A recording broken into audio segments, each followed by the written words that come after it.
After 20 years, I finally saw my son again. But instead of joy, the first thing he said was he needed money. Money to save the very man who stole him from me, then disappeared without a word. They found me when they needed something, not when I was drowning, not when I was rebuilding my life from the ground up. Now that I have everything, they returned with nothing but demands. I wanted to turn my back. I had every right to. But what I chose to do next surprised even myself. He walked into the room like he belonged there. Pressed shirt, polished shoes, that same sharp jawline I remembered. He looked just like his father at that age, only colder. I had seen him around the building for the last few months, working in one of our compliance teams, introduced under a different last name. I never questioned it. I never let myself hope. But when he stepped into that boardroom that morning, stood in front of 30 executives, and looked straight at me, I knew. He was mine, and his first words shattered me. I need money. 500,000. He is dying. No greeting, no emotion. Just a request as calculated as a legal demand. The room fell silent. I could feel Helen's eyes on me from across the table, waiting for my cue. She had been my deputy for over a decade, a quiet force, sharp and loyal. But even she wasn't prepared for this. No one was. He continued speaking, calm, almost detached. Said he didn't want charity, just what was owed. Said his father needed urgent surgery, and without financial support, there was no chance of survival. I stared at him, at the lines around his mouth, at the pain he didn't hide, and the anger he didn't bother to explain. I had prepared myself for many things in life, but not this. Not my son, standing in my company, speaking to me like I was a stranger. I stood, slow, measured. The room watched, holding its breath. I said, "You're looking at the woman your father abandoned, the woman he left to rebuild her life alone, while he ran off with someone else and took my child with him." I said, "You're asking for help, not for you, but for the man who spent 2 decades pretending I never existed." He didn't flinch, just said, "I didn't come here to relive your past. I came here because you have what we need." The word we hung in the air. We. Him and the man who erased me. I had made my fortune through patience, precision, and strategy. I had learned not to react from emotion, but something in me cracked open. Not from rage, not even heartbreak. It was deeper than that. Like watching a movie of your own life, only the ending has been rewritten by someone else. I looked to the room, then to Helen, then back at him. I said, "Meeting adjourned." And I walked out. I could hear the murmurs behind me. Confused. Tense. Some people knew a version of my past. A whisper here, an old article there. But no one had seen the wound up close, until now. Back in my office, I shut the door and stood by the window. Boston stretched out beneath me, cold and grey and honest. My hands were steady, but my breath came shallow. He found me. And not because he missed me. He found me because they ran out of options. I leaned my hand on the glass and closed my eyes. I didn't want to be the woman who held grudges, but I also wasn't the same woman they left behind. They thought I'd still be that version, fragile, naive, grateful for crumbs. They had no idea who I had become. If you've ever been found again only when it was convenient for them, if you've ever had someone reappear at your door, not with love, but with conditions, you'll understand why I couldn't breathe in that moment. What would you have done? Would you have written the check? Or would you have walked away like I did? Of course, I didn't walk away for good. Not yet. Because once I calmed my breath and opened my eyes, I remembered something. I was still holding the winning hand, and I hadn't even played my first card. By the time I closed the office door behind me, I had already made my decision. It wasn't an emotional one. It wasn't even personal. It was structural, calculated. Like all decisions that kept my company standing, my staff fed, and my name protected. I picked up the phone and called Helen. She answered before the first ring finished. I said, "Clear my calendar for the rest of the day, then notify the executive team. We're calling an emergency meeting, not tomorrow, in an hour. I want everyone in the main conference room, no exceptions." She didn't ask anything. She never did. That's why I trusted her. I stood by the window and looked out at the city again. I watched people walk briskly along the sidewalks, cars crawling in lunchtime traffic, a siren in the distance winding through the grey air. Life going on, always going on. But mine had just hit a line, not a pause, not a moment. A line. They crossed it, and now I would draw one back. At 1:15 sharp, I entered the conference room. The mood was different now, tighter. Everyone had heard enough whispers to know something was off, but not enough to understand the weight of what they were sitting in. Lucas was already seated. He didn't stand this time. He sat quietly, arms crossed, face unreadable. I walked to the front of the room and remained standing. I didn't need slides. I didn't need notes. All I needed was clarity. I said, "This morning, you witnessed a personal matter presented as a professional request. You were told that a sum of money was needed to assist with a private medical emergency. That request was made in a public forum, in my forum. There was no sound but breathing. I said, 20 years ago my son was taken from me, not by violence, not by law, but by manipulation. His father left our home, our marriage, and our life, and took our son with him. No custody battle, no negotiation, just a note on the kitchen counter and a silence that stretched into years. I looked across the table at Helen. She held my gaze for a moment, then looked down. I said, "I rebuilt my life alone. I built this company from scratch. Every legal strategy, every client we protected, every case we won. This place is not just my work. It is my name. Now that name has been used against me. Not out of care, not even out of desperation, but out of entitlement." I turned to Lucas. "You don't get to walk back into my world and demand what was never yours to begin with. You may carry my blood, but you don't carry my truth. You've never asked it, never earned it, and you certainly didn't deserve to speak to me that way." He didn't blink. He didn't speak. I continued.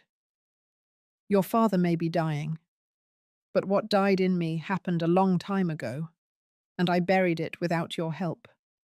I carried every year of silence, every room I walked into alone, every newspaper article that mentioned his name without mine. I survived what he did to me, but I will not be made to fund his escape from the consequences of his own choices." A chair creaked in the corner. No one dared move more than that. I said, "This meeting isn't to make a decision. The decision was made the second I walked out of here this morning. There will be no check. There will be no favor. There will be no rescue." Lucas stood up. Not fast, not slow. He said nothing, just stared at me, then turned and walked out of the room. Not one person looked at him as he passed. I waited until the door closed behind him before I turned back to the others. I said, "Let this serve as a reminder. Who we are outside these walls will always find a way in. But inside these walls, we protect what we build. We don't let the past steal our future." Meeting dismissed. I left without another word. Back in my office, I sat down and let the silence settle in around me. I felt it in my chest, heavy and quiet. I thought maybe I would feel better, clearer, maybe even proud. I didn't. I felt cold, but I also felt certain. This wasn't revenge. It wasn't cruelty. It was the first real boundary I had drawn in 20 years, and it was mine to keep. The next morning, I arrived at the office earlier than usual. The air still held the hush of pre-commute silence, and the building hadn't yet filled with noise. The security guard at the front desk gave me a small nod, the same one he had given me for the last 10 years, steady and unreadable. I didn't stop to say good morning, not because I was cold, because I was focused. There was no room left for anything but precision. I went straight to the executive conference floor. Helen was already waiting. She had a stack of folders on the table and 2 cups of coffee, black, just how I liked it. She said, "I've prepared the briefing for the afternoon summit," and I included a media draft. I nodded, sat down, and reached for the folder. The media draft was short, deliberate. Just a few clean paragraphs acknowledging the events of the previous day, confirming the company would not be involved in any private financial matters, and reinforcing our commitment to leadership integrity and boundary transparency. It didn't name Lucas. It didn't name Harold. It didn't have to. The message was clear. We do not pay for silence. We do not reward betrayal. By noon, the media team had the statement queued, and at precisely 12:15, it went live. That same afternoon, I hosted our scheduled quarterly meeting with clients, stakeholders, and legal partners. Normally, it was a room filled with cautious optimism, polite nods, and practiced speeches. This time, it felt different, sharper, more alert. They knew, or they had heard enough to guess.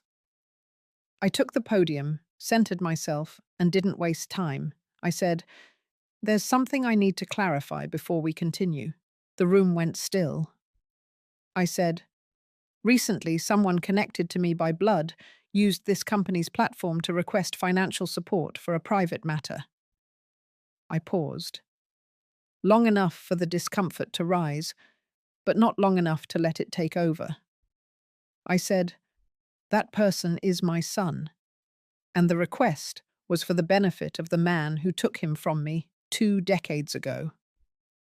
No gasps, just tension, unblinking attention. I continued. "When my son was 15, his father left. He left our home, our life, and our marriage, and took our child without a word. No negotiation, no goodbye, just gone. For 20 years, I never heard from them, not on holidays, not on birthdays, not when I lost my mother, not when I made my first million. They stayed gone. Until now. Until there was a need, a number, a dollar amount. I steadied my voice. This company was built on truth, on fairness, on the promise that justice starts at home. And I will not allow that foundation to be twisted for personal advantage. My decision not to provide the money is final. And it has nothing to do with cruelty. It has everything to do with boundaries." The room didn't applaud. That wasn't the point. But I saw eyes shift. I saw respect return. And I saw Helen, standing by the wall, her shoulders relaxed for the first time all week. After the meeting, I didn't linger. I returned to my office, closed the door, and waited. It didn't take long. By 5 o'clock, Lucas was standing in the doorway of my office. He looked different now, more tired, less sure. I didn't invite him in, but he came anyway. He stood in front of my desk and said, "So that's it. You aired everything out. Publicly." I kept my tone even. "That's not what I did. What I did was stop a dangerous lie before it spread further." He shook his head. You made me look weak. You made my father look like a villain. I looked him in the eye. I didn't have to make your father look like anything. He did that all by himself. His jaw tensed. And what about me? I stood up.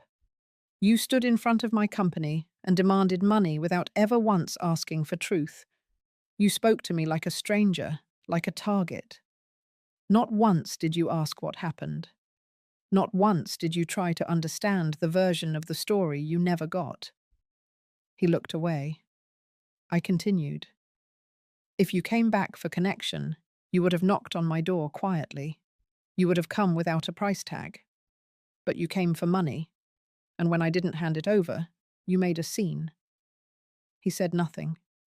I stepped around my desk and stood beside him. I said, I spent 20 years building something out of nothing, out of grief, out of silence, out of being erased. I will not hand that over just because it's uncomfortable for you now. He opened his mouth, then closed it again. He turned and walked out, leaving the door slightly ajar behind him. I didn't chase him. Instead, I walked to the window, looked out at the skyline, and exhaled.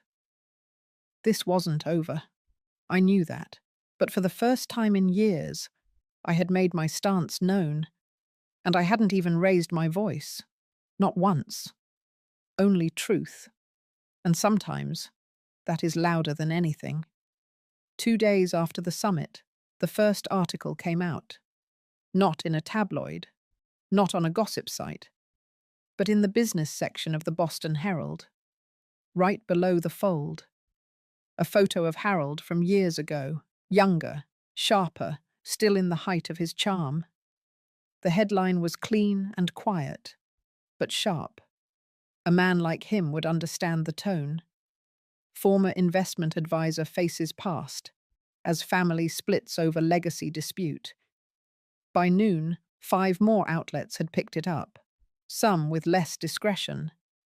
One used a photo of Lucas standing outside my office building, his face caught mid-blink, eyes heavy. It looked like shame or exhaustion. The article didn't distinguish. They never do. I didn't call Lucas. I didn't speak to the press. I didn't even alert my legal team. This wasn't a battle, not from my side. It was a consequence, and I had already drawn my line. What I didn't expect was the call from the hospital. A woman from the billing department, her tone clipped but practiced, asked if I was the listed emergency contact for Harold Caldwell. I told her I was not. She paused, then asked if I would be willing to speak about his financial situation. I said no.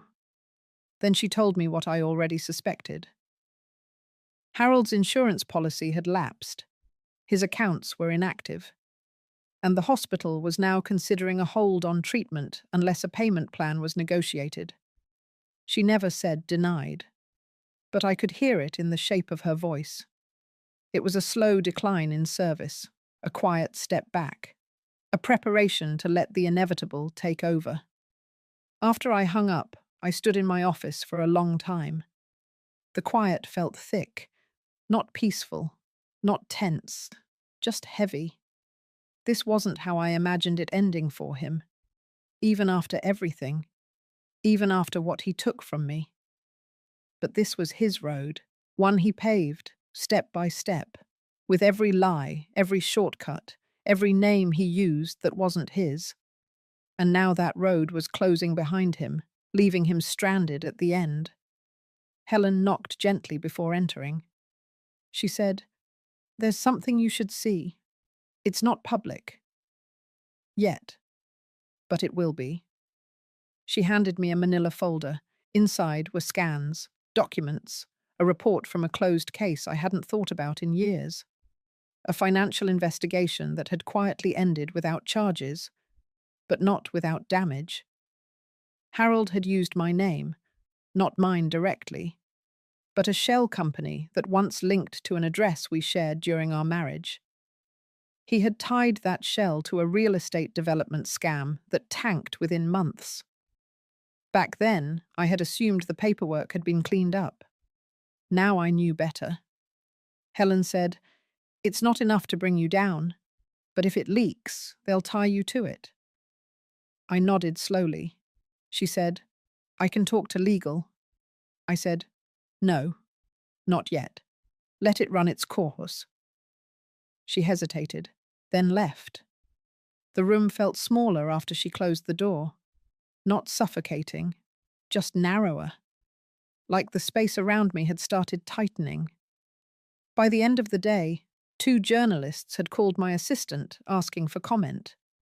One even requested an interview about my response to Mr. Caldwell's medical and legal circumstances.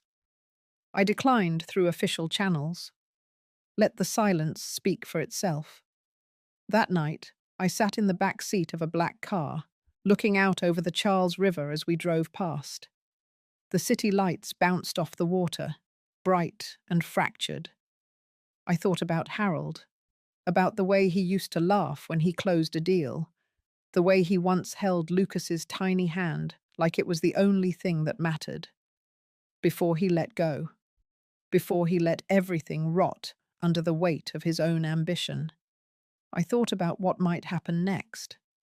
The hospital hold, the public backlash, the social circles that once welcomed him now avoiding his name. The man who once walked into country clubs with confidence, now reduced to paperwork and billing calls. And Lucas, still caught in the middle, still hanging on to a version of his father that never really existed. In the morning, there was a letter waiting on my desk. It wasn't handwritten, just printed. A few short paragraphs.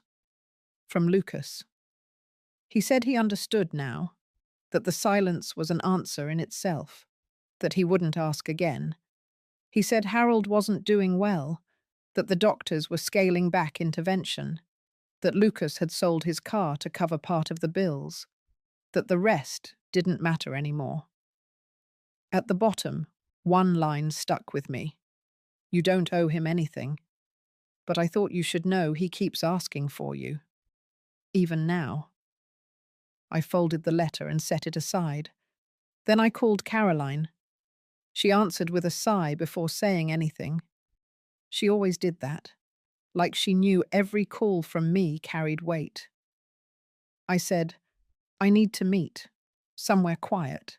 She said, "The lake house." I nodded, even though she couldn't see me.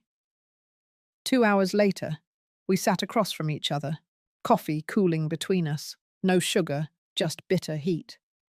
I told her everything. The hospital, the shell company, the press, the letter. She listened. Caroline never interrupted. She let you bleed out every word before she spoke. When I finished, she said, "You've always been the one to clean up the mess. But this time, maybe let it fall." I said, "He's dying." She said, "So is trust. And sometimes it's not meant to be resuscitated." I didn't reply, because I didn't know what I believed anymore. I drove home that evening with the windows down. The air smelled like burnt leaves and something older, something I couldn't name. That night, I slept without dreaming, but I woke with a decision, not about Harold, not yet, but about the next step. If the past was coming for me, I would meet it fully awake. No denials, no edits, no shields. It was time to look directly at the damage and see who else had been hurt while I was trying to survive. I didn't tell anyone I was going. Not Helen, not Caroline, not even the driver. I took my own car that morning, something I hadn't done in weeks. The weather was grey, quiet, the kind of sky that couldn't make up its mind between rain and fog. The air carried that familiar, metallic hospital chill even before I stepped through the glass doors. The woman at the front desk recognized the last name. Her eyes narrowed for a second, not out of judgment, more like recognition that came with caution. She pointed me toward the elevators without saying much else. The ICU floor always felt like the world on mute.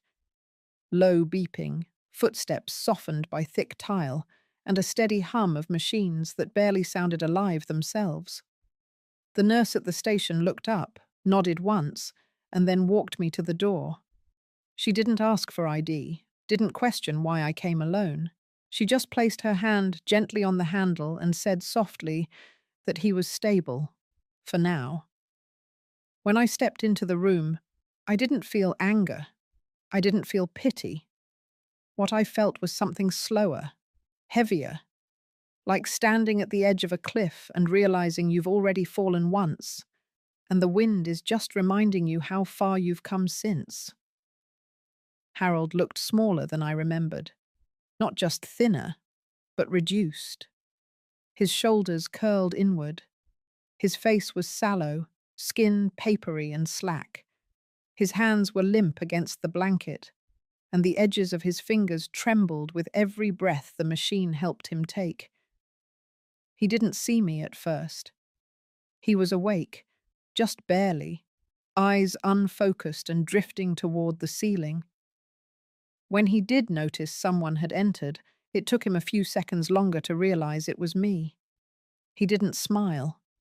He didn't try to speak, just blinked, slowly, as if I were part of some memory he wasn't sure he had earned back yet. I walked to the chair beside the bed and sat down. The room smelled like bleach and time. No flowers, no cards. Just a plastic cup of water on the tray and a clipboard of forms no one had signed. Neither of us spoke for a while.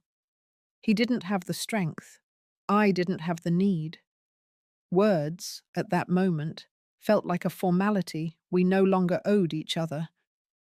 After a while, his lips moved. Barely, but I leaned in close enough to hear. He said, "You came." I didn't answer, because it wasn't a question. It was just a fact. Like rain falling or leaves turning, something that had simply happened. His breath hitched for a moment, and he grimaced slightly, the pain peeking through the medication. I watched him for a long time. I watched the rise and fall of his chest. I watched the way his eyes kept flickering toward me, then away, like he couldn't quite meet the version of me that now existed. The woman who survived without him. The woman he had underestimated, then ignored, then remembered only when his world ran out of exits. He whispered again, "I didn't mean for it to turn out like this." Still, I didn't answer, because anything I said would have been too clean, too final, and nothing about this was clean. He tried again. "I should have done better. With you. With him." There it was. The thing he had never said when he was strong, when he was proud, when he still believed the world bent in his favor. Now, at the end of it, those words came not with clarity, but desperation, not with courage, but surrender. I let the silence hold him, let it settle around the edges of the bed like a second blanket. Finally, I said, "You could have told him the truth. You had all those years, and you didn't." He closed his eyes. "I know." I said, "You let him grow up believing I left him. You let him hate me for something you did." His fingers twitched on the blanket. I could tell he wanted to respond, but he couldn't find the breath. Or maybe he couldn't find the right lie anymore. I stood and walked toward the window. The city stretched out beyond the glass, familiar and unchanged. I thought of Lucas, of that line in his letter. "He keeps asking for you," I said quietly. "He still doesn't know what you did with his name, with those loans, with the property transfer." Harold opened his eyes again, this time wide with fear. Not fear of death, fear of exposure, even now. I turned back to face him. I said, "You used him, and not just emotionally. You used him legally, financially. You signed papers under his name. You made him responsible for things he didn't understand." He tried to shake his head. but his body was too weak. I said, "You made me out to be the cold one, but I never used our son as a shield." His face twisted then, not in denial, but in shame. Real, visible shame. It took 30 years, but there it was, on his face. Not in the courtroom, not in an argument, but here, quiet, weak, honest. He mouthed something. I leaned in again. I was afraid. "You were always stronger than me." I stepped back. I said, "No, I just stayed when it got hard. You ran." He didn't answer. I sat down again, calmer now. He asked, barely audible, "Will you stay?" I didn't say yes.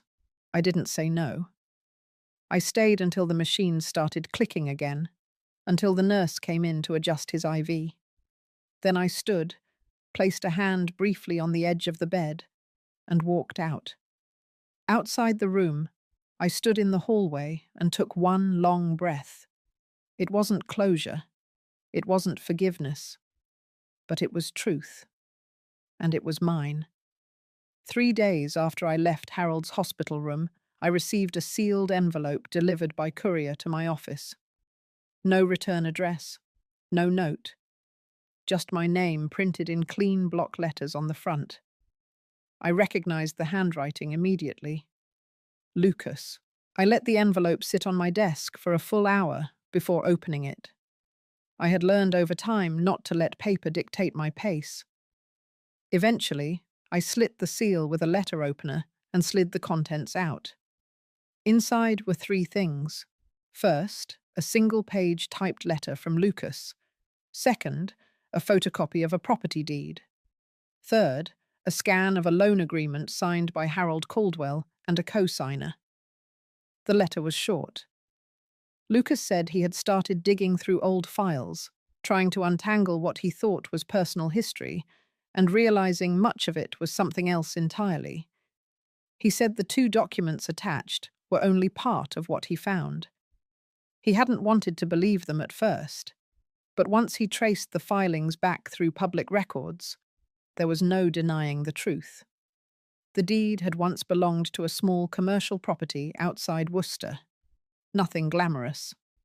A vacant retail space tied to a failed venture under one of Harold's side companies. It had been sold for a loss years ago, just after the market crash.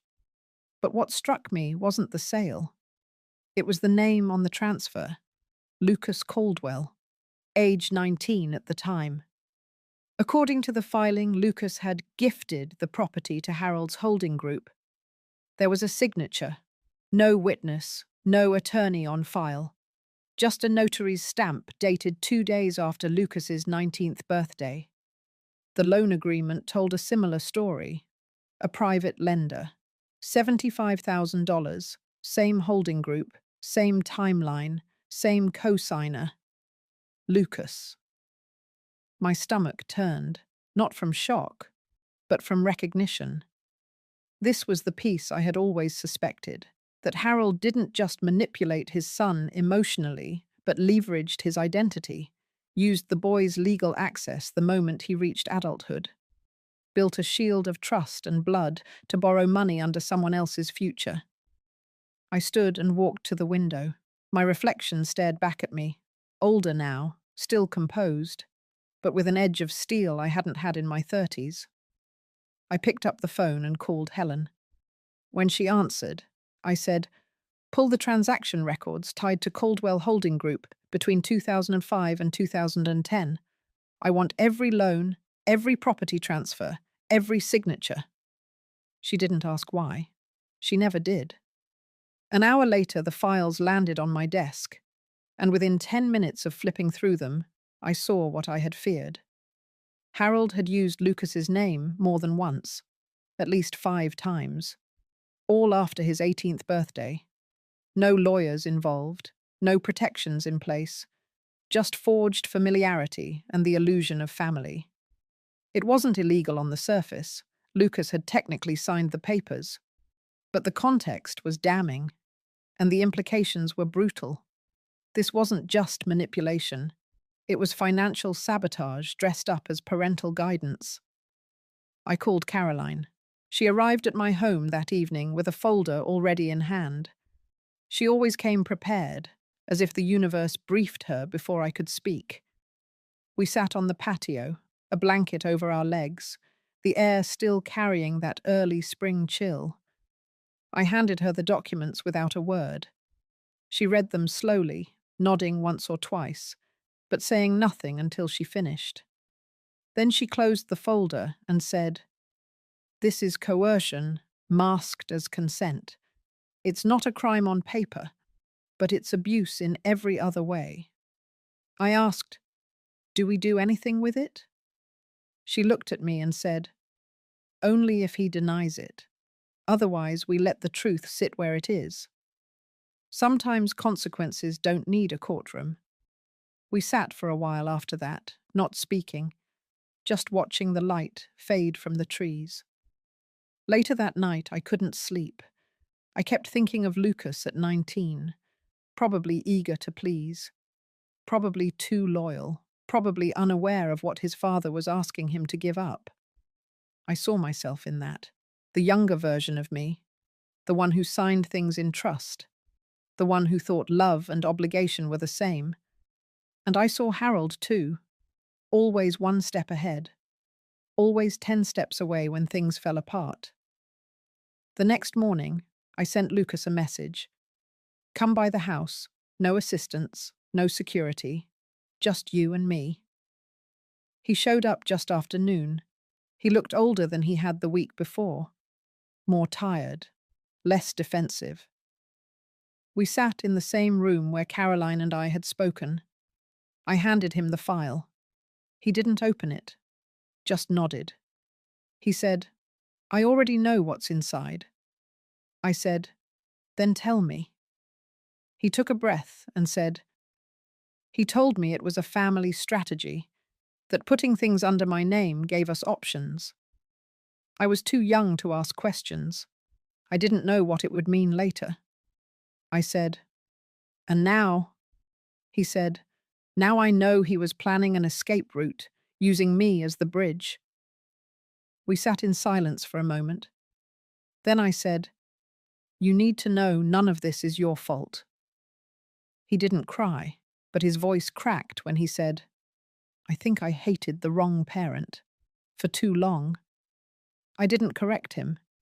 I didn't tell him he had every reason to be angry. I just said, "You have the truth now. That's more than most people get." He nodded, and for the first time, he looked at me not with expectation or resentment, but with something close to respect. Before he left, I asked him one more thing. I said, "What do you want to do with all this?" He said, "I want to make sure it ends with me. No more cycles, no more silence." He walked out the door a different man than the one who had arrived 2 weeks ago, and I stood there for a long time after, hand still on the knob, heart heavier than I expected. It wasn't closure, but it was something, a beginning, built from the wreckage of truth. The first sign came on a Tuesday morning, tucked into a routine weekly email. My executive assistant forwarded a strange notice from accounting. A dormant asset line had been accessed and reclassified without a formal request. That account had been inactive for over a decade, tied to a long-forgotten subsidiary from the early years of my company. On its own, it looked like an error. But my instincts had long learned that small glitches often pointed to deeper cracks. I didn't alert anyone. I simply told Helen to lock that account, trace the IP access, and flag any movement within the last 30 days. Within hours, a clearer picture emerged. There had been not just one, but 3 digital intrusions, all routed through an internal credential, all tied to Lucas's executive login. I sat in silence when the final report came in, because that name appeared again. Harold Caldwell. Not directly, but his old signature showed up on a backdated asset merger attempt. Someone was trying to merge one of our internal holdings back into an LLC bearing his name. The paperwork was disguised to look like part of a legacy real estate shuffle. The intention was clear. Harold, or someone acting on his behalf, wanted to attach his identity to a company I had spent my entire adult life building.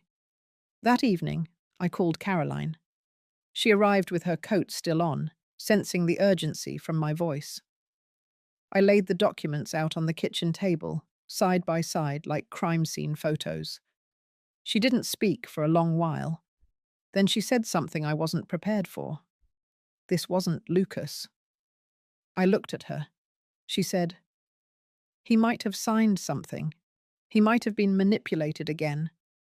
But this kind of maneuvering takes someone with legal knowledge and intent, someone who knows how to hide fingerprints inside the structure of a corporation." She flipped the final page and tapped her finger twice. This is Harold's playbook. Down to the timing, down to the shell names. He's not as weak as we thought.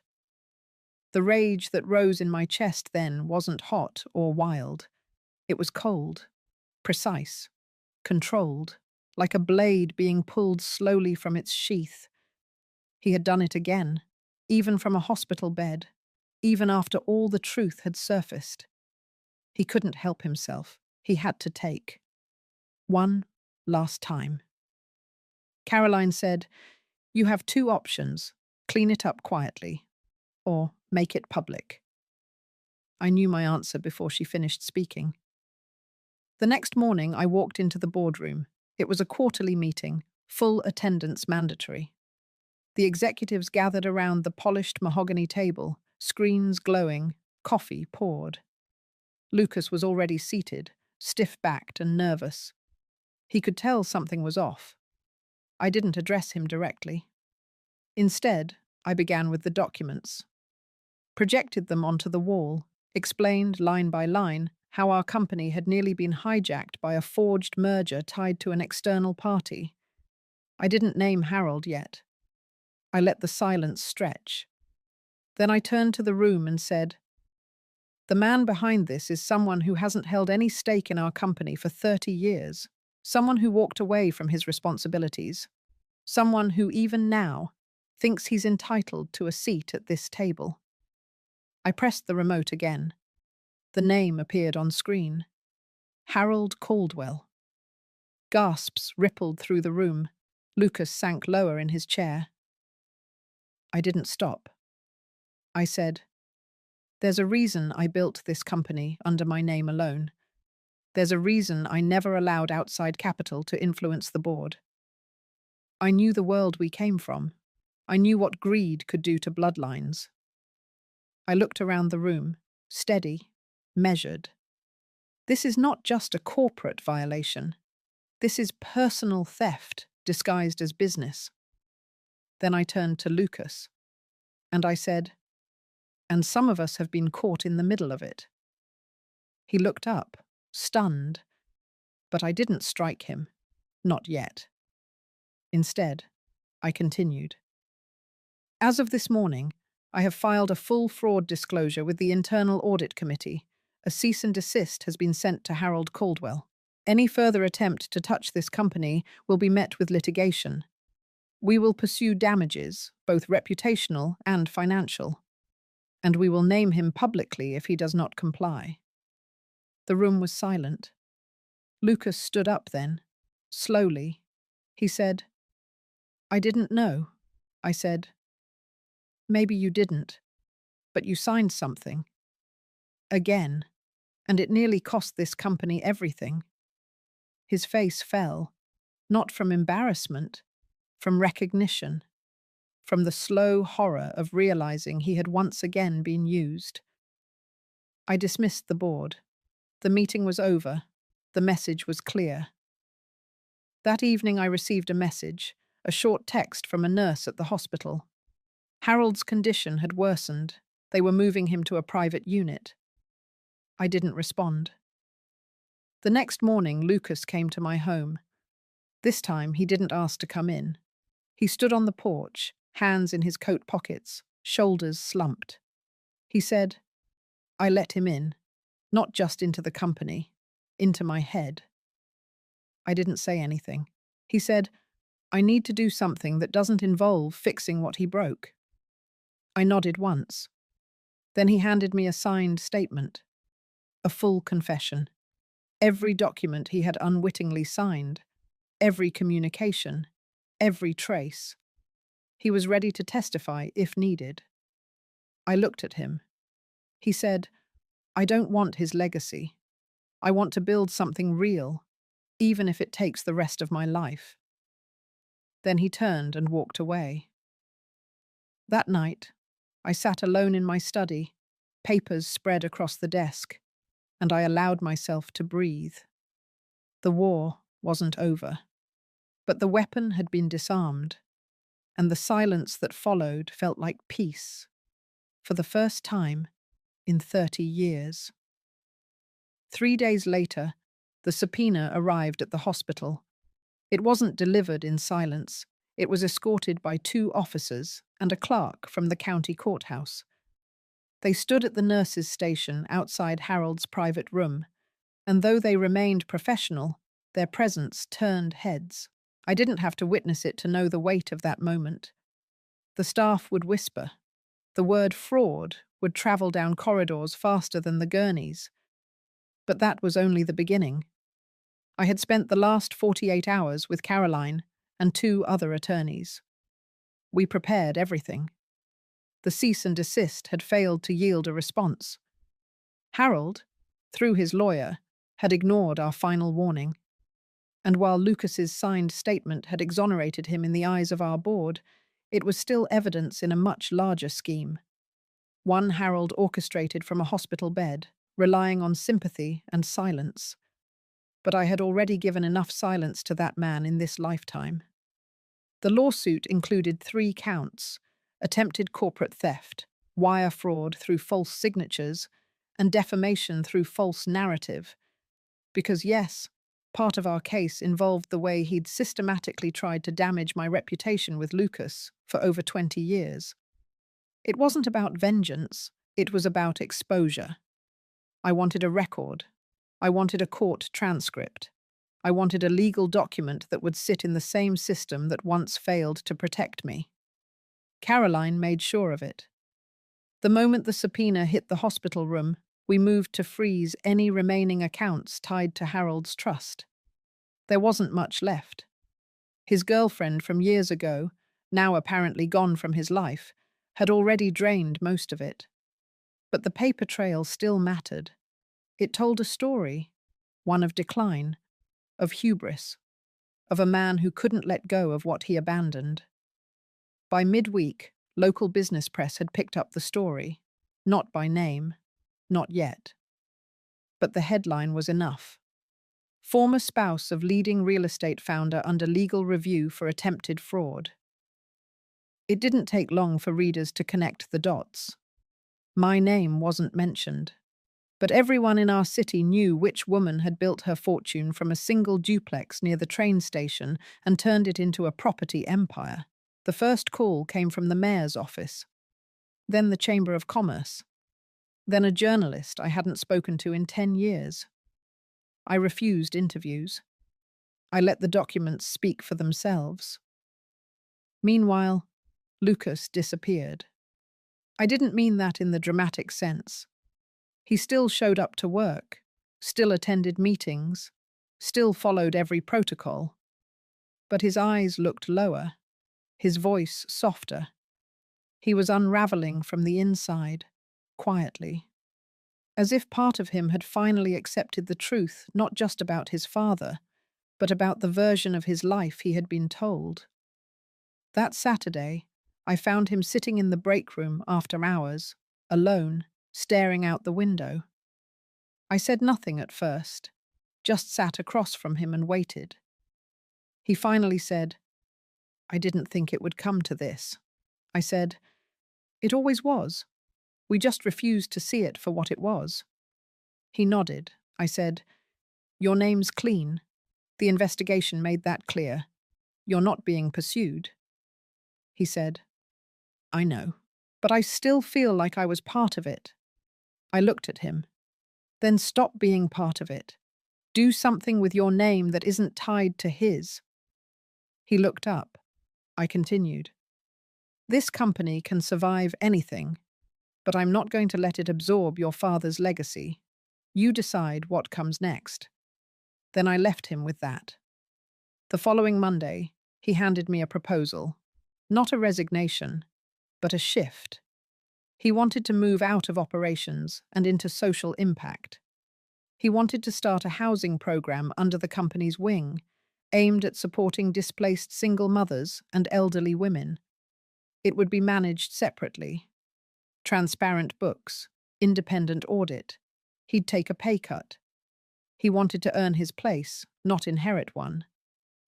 I approved it the next day, and then that night, I returned to the hospital. It was quiet, late enough that most visitors had gone. I didn't go inside the room.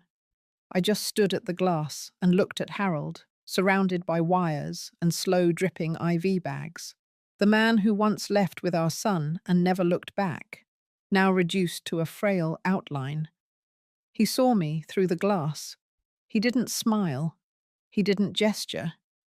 He just stared, and I stared back. For the first time in years, we were in complete agreement. No words, no lies, no power plays, just truth and distance. The nurse beside me whispered, "He won't talk to anyone. Barely eats, barely moves." I nodded and walked away. That week, the court processed the initial hearing date. My attorneys handled the logistics. I stayed out of the details. The important part had already happened. The moment he was served. The moment he realized I wasn't that quiet woman he left behind anymore. The city had changed. The company had changed. I had changed. And now, there was a paper trail to prove it. I returned home that evening, poured myself a glass of wine, and looked out across the dark lawn where I had built my first property from the ground up. I remembered the years I spent hiding from shame, avoiding public places, shrinking beneath his legacy. Now, his legacy had been unmasked. And for the first time, I didn't feel relief. I felt clarity. There was more to come. But I no longer needed to be afraid of the past catching up to me, because I had already outrun it. And now I was turning back, not to run from it, but to face it, fully armed. Not with vengeance, but with truth. By the time Friday arrived, the balance of power had shifted in ways no one could ignore. What began as a personal confrontation was now public record. The press had grown more aggressive. Harold's name was officially attached to the fraud charges after the clerk's office confirmed the court filing. The damage was no longer quiet, and it wasn't reversible. I sat at the long boardroom table, where I had once defended our expansion plan, to a room full of doubters. Now, those same faces turned to me not with skepticism, but with anticipation. They had seen what I was capable of when pushed, and now they wanted to know what I would do next. I didn't waste time. I said, "Today isn't about damage control. We've already contained that. It's about defining what this company stands for now that the dust has settled." Silence. But the kind that listens, not questions. I continued. For years, my name has carried weight. Not just because I built something profitable, but because I built it clean. Every property deal, every zoning battle, every contractor negotiation, clean. That changes now if we let it. The story that's being told out there, in the press, in our industry, in small circles behind closed doors, if we don't shape it, it'll shape us. That's when I slid the folder across the table. Inside were the plans for the new foundation. Not a sideline initiative, not a vanity project. An officially chartered arm of our company, to be funded by a one-time restructuring of executive bonuses and 3% of annual profit. Its purpose: shelter grants, legal support for displaced elderly women, and recovery programs for women left behind after family abandonment. No names were attached, no backstory, just mission and infrastructure. Helen passed out copies to each board member. I said, "We are not just building properties, we are rebuilding dignity, starting with those who were once written off, forgotten, abandoned, like I was." A pause. I kept my voice steady. This isn't charity. This is clarity. If my past is going to be dragged into the spotlight, then I will not cower from it. I will turn it into policy. And if anyone in this room thinks this is sentimental or weak, they are welcome to resign before lunch. Nobody moved, not even to breathe. The vote passed unanimously. By that afternoon, the announcement was already drafted for the press. It was strategic, timed, no mention of Harold. Just a bold new chapter for the company, a shift toward legacy and restoration. It was everything I never thought I'd live to say. And yet it felt overdue. But the moment that marked the true turning point came not in the boardroom, not in the papers. It came later that evening when I received a call from Lucas. He didn't say much, just that he'd made a decision and he hoped I would be present when he announced it. I agreed. Saturday came with the kind of cold that seeps into your joints. I wore my wool coat and sat quietly in the back of the employee gathering. The main conference hall was repurposed for the occasion. Decorations were minimal. Lucas didn't like spectacle. He stood at the front, flanked by two project managers from the new foundation. His voice was clear. He said, "For a long time, I believed a version of my family that was fed to me in half-truths. I believed strength looked like distance. That silence meant power. That my father was always right because he never asked for forgiveness." He paused. "But I've learned that real strength is admitting when you were used. It's facing the people you failed. And it's rebuilding trust, not because you're owed a second chance, but because you choose to earn it." He looked directly at me, then turned back to the crowd. "So today, I'm stepping down from my current role. I'm dedicating the next 3 years fully to the foundation, not as an executive, not with a title, just as someone who knows what it's like to carry the shame of a broken family and wants to make sure no one else has to carry it alone." A quiet wave of claps followed. Not thunderous, just respectful. He didn't look proud. He looked relieved. That night, I sat alone in my den, fire burning low, a single glass of bourbon in my hand.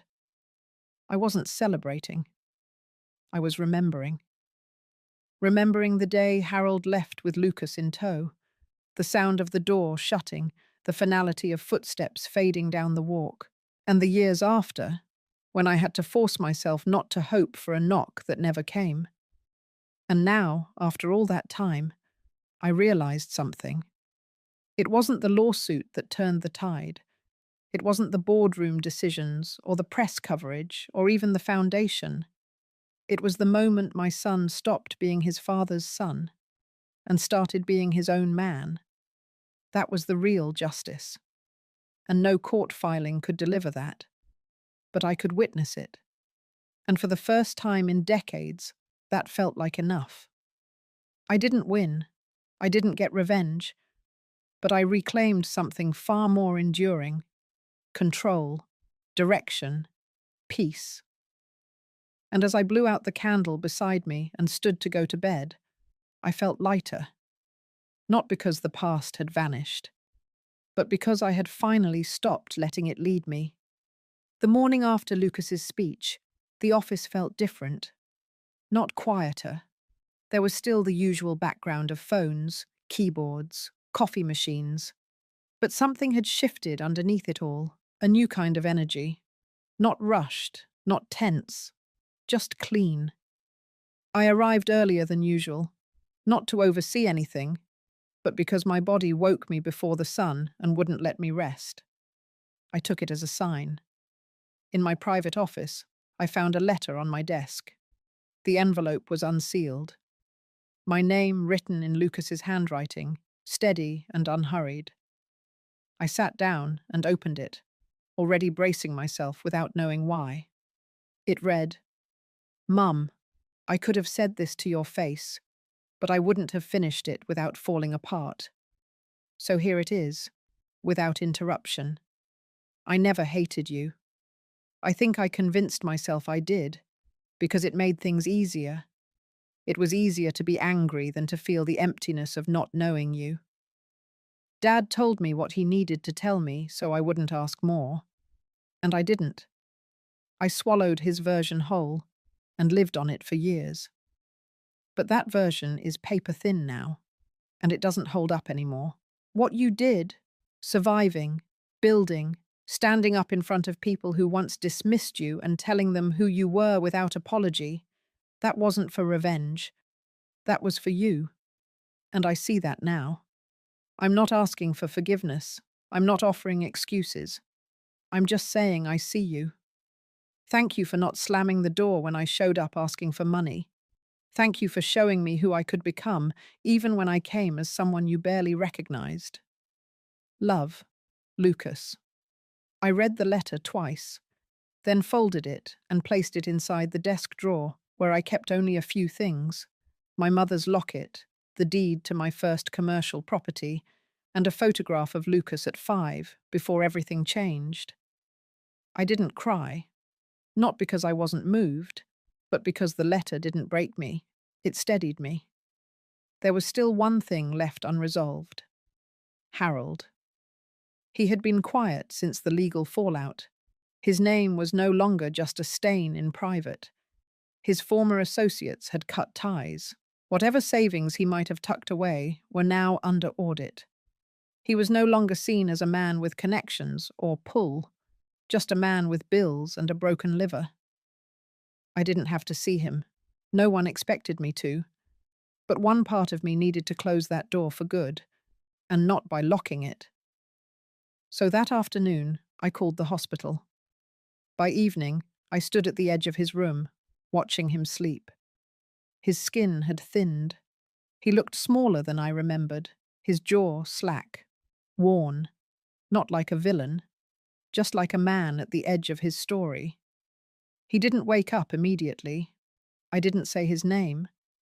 I sat, listened to the machine beep at regular intervals, let the silence stretch until he stirred. When he opened his eyes, he blinked twice before recognition set in. He said, "So you came." I nodded. I didn't need to say anything else. He turned his face away as if ashamed.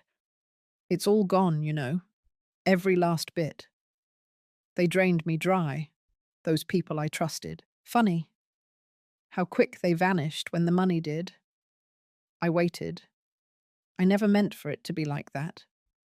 With you. I was stupid, arrogant.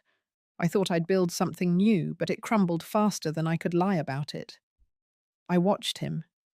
The man who once told me I was holding him back, that he needed something fresher, lighter, easier. The man who took my son like luggage and didn't look back. He said, "I'm not asking you to fix this. I just wanted to say it before it's too late."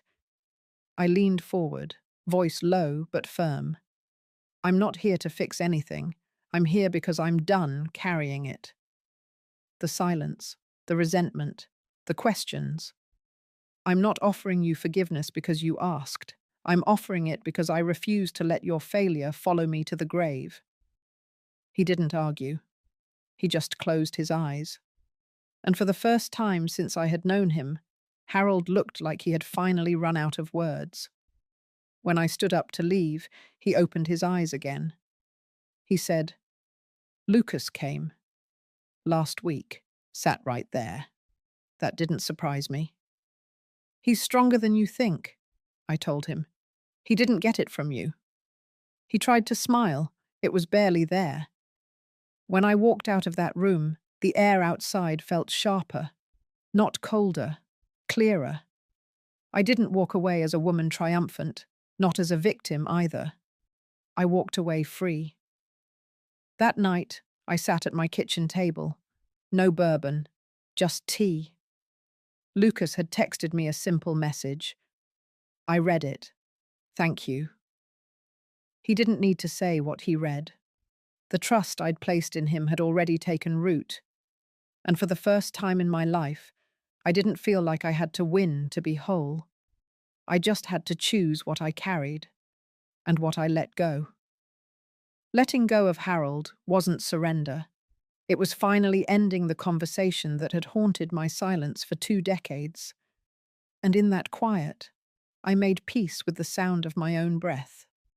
Still, present, unafraid. The sun poured through the wide glass windows of the main hall. Outside, the garden was being prepped for the company's 50th anniversary gala. Staff moved quietly and efficiently, arranging tables, checking floral deliveries, testing lights. It had been a long time coming, but this was not just a celebration of business. Not to me. It was the closing of a long, jagged circle. 2 weeks had passed since I visited Harold. He passed away 4 days after I saw him. Peacefully, they said. The hospital called me, but there were no legal ties left. His will, sparse and recent, named no heirs. Just instructions for a simple cremation. I paid for it. Not out of obligation, but out of mercy. And mercy, I was learning, didn't always have to come with emotion. Lucas had shown up to the hospital 2 days before the end. They spoke again, privately. I didn't ask what was said. I wouldn't ask. There was a new maturity in Lucas now, a calmness that hadn't been there before.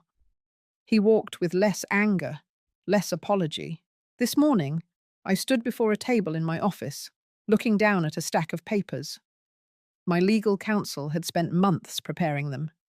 Everything had already been signed. But today, I would say it out loud, in front of everyone, the public announcement. I stepped onto the stage precisely at noon, not a moment before. The staff, shareholders, press partners, and long-time clients had all gathered. It wasn't a massive crowd, but it was the right one. Lucas stood to one side. He didn't need to be center stage. He had learned what real strength looked like. Sometimes it looked like patience. Sometimes it looked like letting others speak first. I looked at the crowd, at the faces who once never saw me as more than the quiet woman behind the founding CEO. Some of them had forgotten how I'd kept the company alive in its leanest years. Others had underestimated the discipline behind my silence. That was about to change. I spoke with clarity. I built this company not for profit, but for purpose. After 50 years, I believe that purpose has changed, and so has my role in it. There were subtle movements in the crowd, curious glances, raised brows. I continued. Starting today, all shares held under my name will be transferred into the Stonebridge Women's Resilience Trust. This trust will operate independently, providing grants, legal aid, and business education for women over 50 who are navigating separation, widowhood, or financial displacement. I paused. No one moved. Many of these women, like I once was, are told they are past their prime, that they are no longer useful, that they should shrink and fade. Not anymore. A silence held the room in place. Even the press didn't move. Not a camera clicked. Not a foot shuffled. I looked toward Lucas, then back at the room. I am stepping down as chairwoman. Effective immediately, Lucas Alden will take over the operational oversight of the foundation and act as transitional steward of this company until a full succession board is appointed. He has earned that trust. There it was, public, sharp, unmistakable. No inheritance behind closed doors, no sudden appointments, no favors handed out. Just a firm declaration of where the legacy would go and who it would serve. There were no claps at first, just silence. Then someone started, then another, then the room joined. Not explosive, not performative, but grounded, real. After the applause faded, I stepped down from the stage, walked past the crowd, and returned to the garden where the wind moved gently through the white cloth of the tents. Lucas followed me. He didn't say much, just stood beside me. That was enough. Later that evening, when the event had ended and the guests had trickled out, I walked alone through the now quiet hall. The lights had dimmed, the flowers were still fragrant, still soft. I passed by a large frame that held a photo from 30 years ago, back when Harold was at the peak of his charm, back when Lucas was a boy, standing awkwardly between us. I didn't stop. I walked right past it, out into the evening air, where my car waited under the canopy of trees. The sky above was streaked with colour, orange and purple hues melting into dusk. That night, I slept soundly. For the first time in decades, my dreams didn't pull me backward, because I had finally said it. All of it. And I didn't whisper it in private. I said it in the open, under lights, in front of every voice that had once tried to speak over me. And then I gave it all away. Not for revenge, not for show, but because I finally understood that legacy has nothing to do with control. It's about setting others free to rise on their own. I had been waiting years to stop surviving. Now, I was ready to live. It had been 3 weeks since the announcement, since I stood in front of everyone and said out loud what had lived in my bones for too long, that I was done with the past, that I was done with keeping it all in. And now, in the stillness of my lakeside cabin, I felt what I didn't know I had been waiting for. Silence. Not the heavy, awkward kind that used to fill the house after a fight. Not the silence that came from swallowing my voice, just to keep peace. This was different. It was the kind that felt like release, like the world was no longer pressing down on my chest, like I could finally breathe without thinking about who might hold it against me. The lake shimmered outside the glass windows. Trees swayed gently. Inside, the fire cracked with a softness that reminded me of my younger days, before the betrayal, before the departures, before I became a woman defined by what had been taken from her. I sat with a book I didn't read, tea I didn't drink, thoughts I didn't chase. My body was resting, but my mind was alert in the best way.